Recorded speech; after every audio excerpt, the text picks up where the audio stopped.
In the secret society of the Brotherhood, which I was a member, we were taught many things, one of which was how to create the life you want.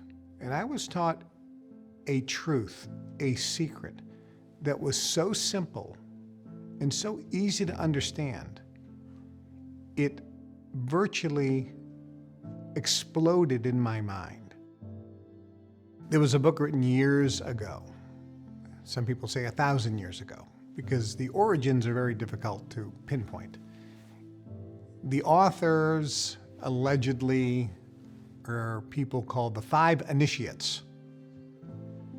It's an ancient Hermetic text. We have manuscripts that are thousands of years old, many of which are rewritten. I said, yeah, they must have been from the Brotherhood, because it was almost the same. And the one statement in there, which is really reflective of the whole short, I think it was a 30-page book, really a manuscript as opposed to a book. But the phrase was, as within, so without. In Kashmir Shaivism, it said that the world is simply a mirror reflection of who you are. It's reflecting who you are. So what you experience in life, what you see, is actually a reflection of who you are.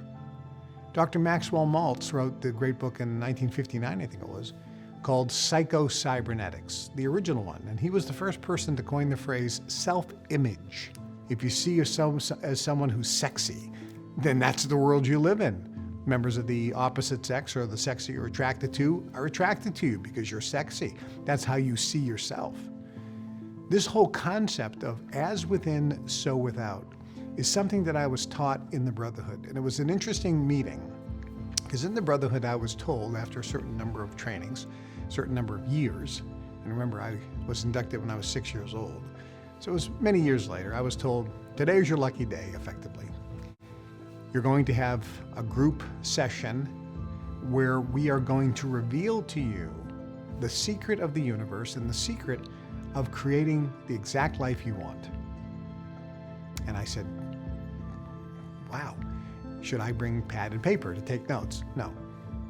I figured, okay, I have to use my memory, and I have a pretty good memory, so I'll make sure I remember everything I'm taught. I don't know how many hours I'm going to be there.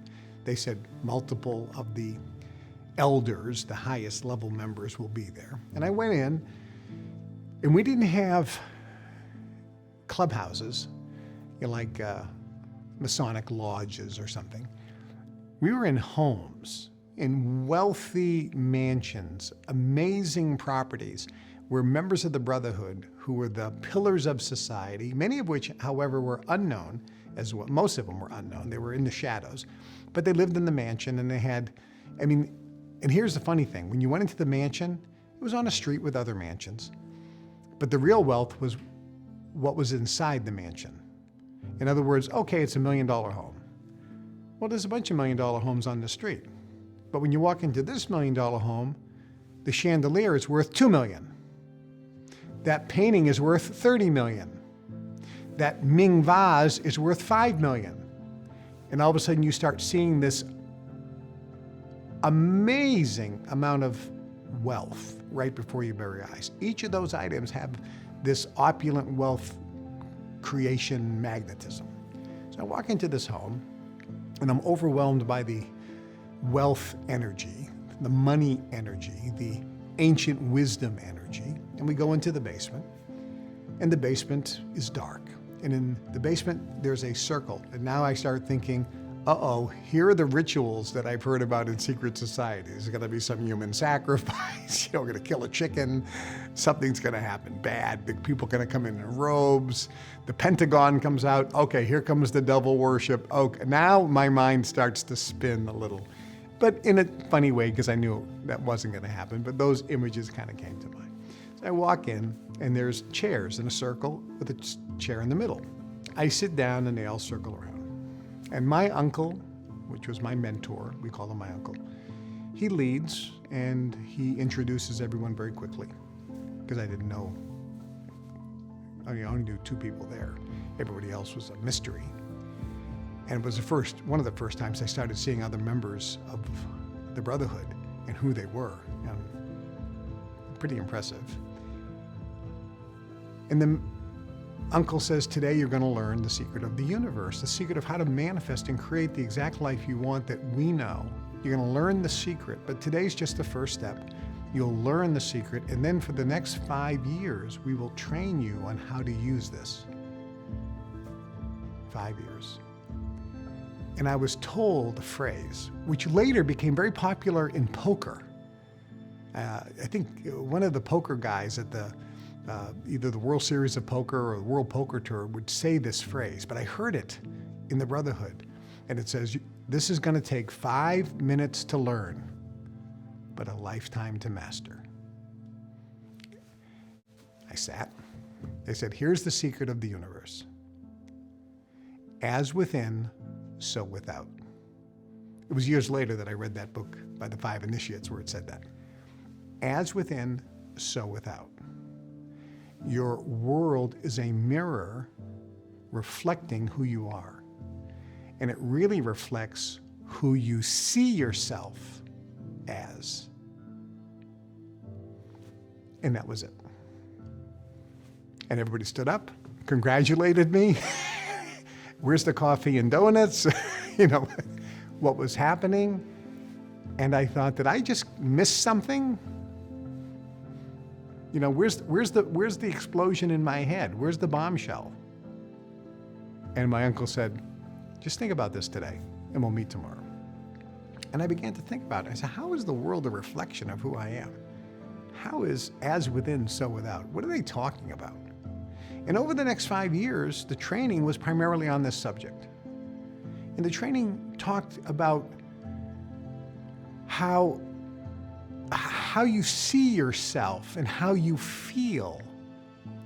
That vibration is going out into the universe, and thus that is what you see. The world is as you see it. And I was given a great metaphor, and he said, remember the old days you had projectors? And you're a journalist, you're from the film industry. You had projectors. And there was film that would go in front of the light. There was a light that beamed on the screen. Well, if there was no film there, it would just be a white light, blank on the screen. But if there was a piece of film in front of the light would go through the film, and whatever was on the film would be projected on the screen. And if it was a scene of somebody killing somebody, that's what you saw on the screen. If it was a scene of somebody kissing somebody, that's what you saw on the screen. And I said, they told me, Kevin, that's how it works. Inside of you is this light. You choose what pictures you put, what film you put in front of the light. And whatever you choose to put there, that's going to be reflected or broadcast on the screen that you call your life. If you see yourself as a successful person, then that is what's going to be put in front of the light, and that's what's going to be broadcast, projected on the screen that you call life, and that's what you're going to experience. As within, so without. Another lesson I got that was very clear was always work on becoming a better you. Work on yourself. Don't try to change anybody else. If you see anybody in your life that you deal with and you think they need to change, stop. Change yourself. It's never about the other person. It's about you. Whatever you're experiencing in life, it's not about them. If you're having a problem with somebody, it's about you, not them. If you're having a problem at work, it's about you, not your boss. You change on the inside and the outside changes. This is also a scriptural principle. Jesus said, the kingdom of God is within us. We have to look within, but we don't. We always look out. Work on the inside and your outside changes. Let's delve deeper into the hidden law of reflection. The world is a mirror, as you say. The world isn't happening to you, it's happening from you. Is this about vibrational frequencies that you put out into the world? We could talk for hours about frequency and vibration that you, as a human being with a brain, put out into the universe and how that affects matter and creates matter. This has been talked about at length. I've written about this at length. I've talked about this at length. I was in training on this subject for years in the Brotherhood. This is proven and documented. Your brain is thus a transmitter of frequency. It's also a receiver of frequency. So you can put out a broadcast to another person's brain and you can pick it up. This is called telepathy. I can send you a message. Okay, so now we cross over from mainstream science to not so mainstream science. Research has been done for decades on telepathy, with varying results based on who's doing the research. But at the end of the day, including the US government, the US Army, the KGB, the Chinese government, telepathy works. Being able to send a thought to another person works, and it's being suppressed because it's being used for nefarious purposes within governments. Everything in life, everything on the planet has a frequency.